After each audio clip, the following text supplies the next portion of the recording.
រឿងជំរងចម្រាស់របស់ប្រទេសអ៊ីរ៉ង់ដែលធ្វើសង្គ្រាមជាមួយសហរដ្ឋអាមេរិកនេះគឺមិនត្រឹមតែចប់ជាមួយនឹងសហរដ្ឋអាមេរិកទេឥឡូវនេះមានការរៀលដាលនៅក្នុងការសងសឹកគ្នាជាមួយនឹងប្រទេសអ៊ុយក្រែនទៅទៀតនៅក្នុងគណៈពេលដែលប្រទេសអ៊ុយក្រែនមានការបាញ់កំទេចកប៉ាល់របស់អ៊ីរ៉ង់ហើយរឿងនេះក៏ជារឿងមួយដែលកាន់តែធ្វើឲ្យស្មុគស្មាញធ្វើឲ្យមនុស្សជាច្រើនមានការបារម្ភថាតើសង្គ្រាមអ៊ីរ៉ង់អាចនឹងរៀលដាលคล้ายទៅជាសង្គ្រាមលោកលើកទី3ដែរឬទេពីព្រោះថាឥឡូវនេះទាំងអ៊ីរ៉ង់ទាំងអ៊ុយក្រែនកំពុងតែជាប់ដៃសង្គ្រាមជាមួយរុស្ស៊ីហើយអ៊ីរ៉ង់ជាប់ដៃធ្វើសង្គ្រាមជាមួយសហរដ្ឋអាមេរិក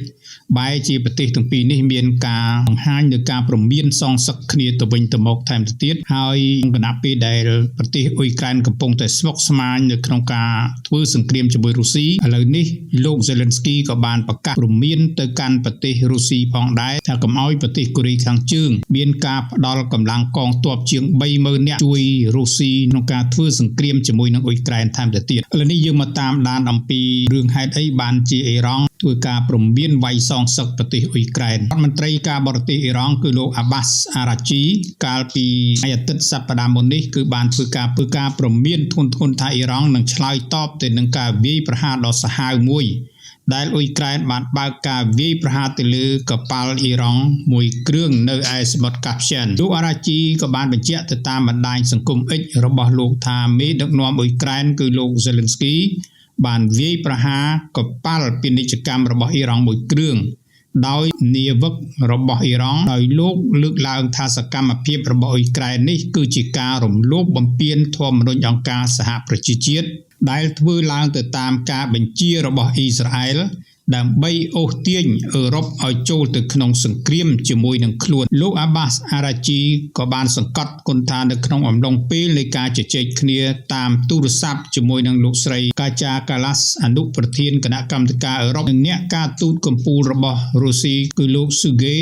Lavrov និងលោក Araghchi បានបញ្ជាក់ប្រាប់អ្នកទាំងពីរនោះថាកម្មភាពរបស់អ៊ុយក្រែនដែលបានធ្វើទៅលើអ៊ីរ៉ង់នេះគឺត្រូវតែឆ្លើយតបនឹងការសងសឹកទៅវិញឲ្យបានខ្លាំងក្លាគួរបញ្ជាក់ផងដែរថាប្រធានាធិបតីអ៊ុយក្រែនគឺលោក Volodymyr Zelensky បានអះអាងផងដែរថាយោធារបស់អ៊ុយក្រែនបានធ្វើការវាយប្រហារចម្ងាយឆ្ងាយទៅកាន់សមុទ្រកាស្ពីយនប្រឆាំងទៅនឹងកប៉ាល់ដឹកជញ្ជូនទំនិញយោធា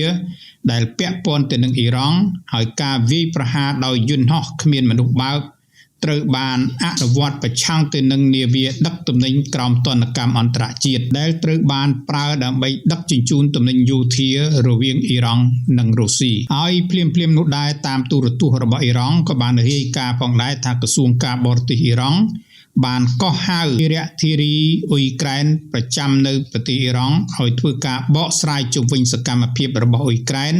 ដែលបានធ្វើទៅលើកប៉ាល់ដឹកទំនិញរបស់អ៊ីរ៉ង់នោះបាទប្រិមិត្តនេះគឺជាព័ត៌មានដែលតាក់ទងទៅនឹងស្ថានភាពកាន់តែក្តៅរៀលដាលនឹងការចោទប្រកាន់គ្នាទៅវិញទៅមករវាងប្រទេសដែលកំពុងតែមានសង្គ្រាមដូចគ្នាគឺរវាងប្រទេសអ៊ីរ៉ង់ហើយនិងប្រទេសអ៊ុយក្រែនដោយដែលព័ត៌មានមានការលើកឡើងហើយរដ្ឋមន្ត្រីការបរទេសរបស់អ៊ីរ៉ង់គឺលោក Abbas Araghchi នេះក៏បានចោទប្រកាន់ធ្ងន់ធ្ងរទៅកាន់លោក Zelensky ថាលោក Zelensky នេះគឺជាអ្នកបញ្ជាឲ្យមានការបាញ់កប៉ាល់ដឹកជញ្ជូនផ្នែកពាណិជ្ជកម្មរបស់អ៊ីរ៉ង់រឿងនេះក៏ត្រូវបានលោក Zelensky ទទួលស្គាល់ថាអ៊ុយក្រែនគឺមានការបាញ់កប៉ាល់ដែលពាក់ព័ន្ធជាមួយនឹងប្រទេសអ៊ីរ៉ង់មែនហើយបើយោងទៅតាមខាងភាគីរបស់ប្រទេសអ៊ីរ៉ង់នេះគឺថាកប៉ាល់មួយគ្រឿងត្រូវបានកំទេច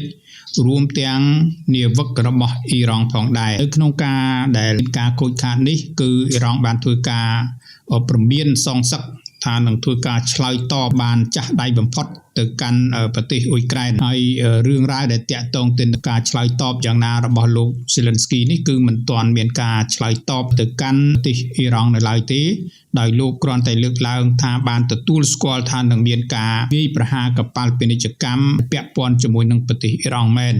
លោកបានលើកឡើងថារឿងដែលប្រទេសអ៊ុយក្រែនវាយប្រហារនេះគឺដោយសារតែជាកប៉ាល់ដែលត្រូវបានហាមឃាត់ទៅដោយច្បាប់អន្តរជាតិដែលមានការដាក់ទណ្ឌកម្មទៅលើប្រទេសអ៊ីរ៉ង់ក៏ដូចជាប្រទេសរុស្ស៊ីដែលមិនអាចឆ្លងកាត់បាននោះទេនេះគឺជាការមួយដែលទាញគ្នាទៅវិញទៅមកតាក់ទងទៅនឹងការធ្វើយ៉ាងណាឲ្យប្រទេសនីមួយៗហ្នឹងគឺស្របទៅនឹងច្បាប់ឬក៏ធម្មនុញ្ញអង្គការសហប្រជាជាតិប្រទេសអ៊ីរ៉ង់ក៏មានការទាញដែរថាការវាយប្រហាររបស់អ៊ុយក្រែនទៅលើកប៉ាល់ស៊ីវិលបែបនេះគឺជាការរំលោភទៅលើធម្មនុញ្ញអង្គការសហប្រជាជាតិដូចគ្នា ហើយដោយឡែកសម្រាប់ប្រទេសអ៊ុយក្រែនក៏បានប្រកាសថាខ្លួនធ្វើនេះទៅតាមអ្វីដែលអង្គការសហប្រជាជាតិបានដាក់ទណ្ឌកម្មគឺអាចជាប៉ាល់ដែលអាចដឹកនៅសម្ភារៈយោធាដែលអាចធ្វើការវាយប្រហារបាននេះគឺជាការប្រទាញបន្ទង់គ្នាក៏ប៉ុន្តែរហូតមកដល់ថ្ងៃនេះគឺមិនទាន់មានការវាយប្រហារដោយអាវុធដោយជាក់ស្ដែងទៅកាន់ប្រទេសអ៊ុយក្រែននៅឡើយនោះទេចំណុចទីនេះក៏មានអ្នកខ្លះលើកឡើងថាអ៊ុយក្រែនក៏មិនមានការញញើតចំពោះប្រទេសអ៊ីរ៉ង់ដែរចំណុចនេះគឺធ្វើឲ្យលោក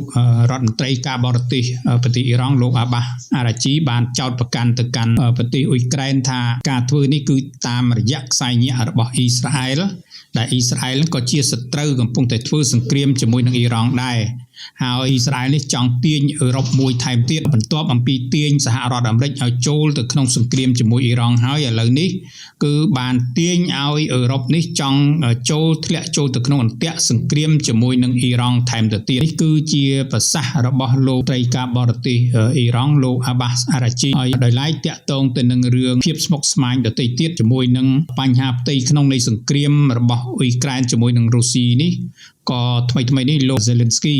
បានប្រកាសជាចំហដោយមានការព្រមានឲ្យអង្គការសហប្រជាជាតិត្រួតពិនិត្យមើលតើប្រទេសរុស្ស៊ីដែលយកហ៊ានបរទេសចេញពីកូរ៉េខាងជើងដែល Zelensky ធ្វើការប៉ាន់ប្រមាណថាកូរ៉េខាងជើងនឹងបញ្ចេញកងទ័ពជាង 30,000 នាក់ដើម្បីទៅជួយប្រទេសរុស្ស៊ីថែមទៅទៀតដើម្បីឲ្យកងទ័ពទាំងអស់នេះគឺវាយប្រហារមកកាន់អ៊ុយក្រែននេះគឺជាភាពទាញបន្ទង់ដ៏ស្មុគស្មាញនៃសង្គ្រាមរបស់ពិភពលោកដែលមិនត្រឹមតែសង្គ្រាមមួយទល់នឹងមួយអ៊ុយក្រែនជាមួយនឹងរុស្ស៊ីទេគឺអាចក្រែនជាមួយនឹងប្រទេសកូរ៉េខាងជើងអ៊ុយក្រែនជាមួយនឹងអ៊ីរ៉ង់ថែមទៅទៀតហើយសម្រាប់ប្រទេសអ៊ីរ៉ង់នេះក៏មិនមែនសង្គ្រាមជាមួយសហរដ្ឋអាមេរិកនិងអ៊ីស្រាអែលទេបើសិនជាប្រទេសអ៊ីរ៉ង់នឹងមានការសងសឹកចំពោះអ៊ុយក្រែនក៏អាចคล้ายទៅជាប្រទេសនៃការប្រឈមមុខជាមួយនឹងប្រទេសអ៊ុយក្រែនថែមទៅទៀតដូច្នេះហើយយើងអាចនិយាយបានថាអ៊ីរ៉ង់អាចធ្វើសង្គ្រាមព្រមគ្នា3ក្នុងពេលតែមួយគឺអ៊ីរ៉ង់វាយអាមេរិកអ៊ីរ៉ង់វាយអ៊ុយក្រែនហើយអ៊ីរ៉ង់វាយនឹងអ៊ីស្រាអែលរួមទាំងប្រទេសនៃសម្ព័ន្ធមិត្តនៅមជ្ឈិមបូព៌ាដែលមានកងទ័ពសហរដ្ឋអាមេរិកឈរជើងនៅតំបន់មជ្ឈិមបូព៌ានោះផងដែរដោយឡែកប្រទេសអ៊ុយក្រែនវិញក៏មិនមែនត្រឹមតែមានសង្គ្រាមជាមួយនឹងរុស្ស៊ីទេ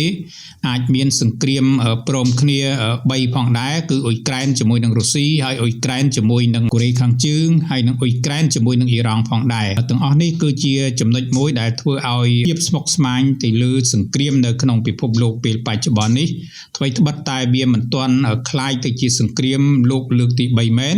ក៏ប៉ុន្តែកំពុងតែคล้ายទៅជាសង្គ្រាមរាលដាលបន្តិចម្ដងដែលធ្វើឲ្យប្រទេសមួយចំនួនត្រូវបានលាក់ចូលទៅក្នុងអន្ទាក់នៃសង្គ្រាមប្រតិកលាគ្នាហើយនោះគឺសហរដ្ឋអាមេរិកក៏បានលើកឡើងផងដែរថាសហរដ្ឋអាមេរិកនេះក៏មិនឈប់បណៃដៃនៅក្នុងការវាយអ៊ីរ៉ង់ឲ្យទួលយកនៅការចរចានោះដែរដូច្នេះគឺជាចំណុចមួយមិនដឹងថាប្រទេសណាខាត់ប្រទេសណាទេពីព្រោះថាឥឡូវនេះវាយបន្តគ្នាហាក់ដូចជាកីឡាកាសមួយដែលវាយតគ្នាដែលជាសម្ព័ន្ធមិត្តហើយក៏ការពារគ្នាទៅវិញទៅមកផងដែរដែលគេពិបាកនៅក្នុងការវិភាគឃើញថាតើសង្គ្រាមនឹងអាចចប់ដោយរបៀបណានោះណា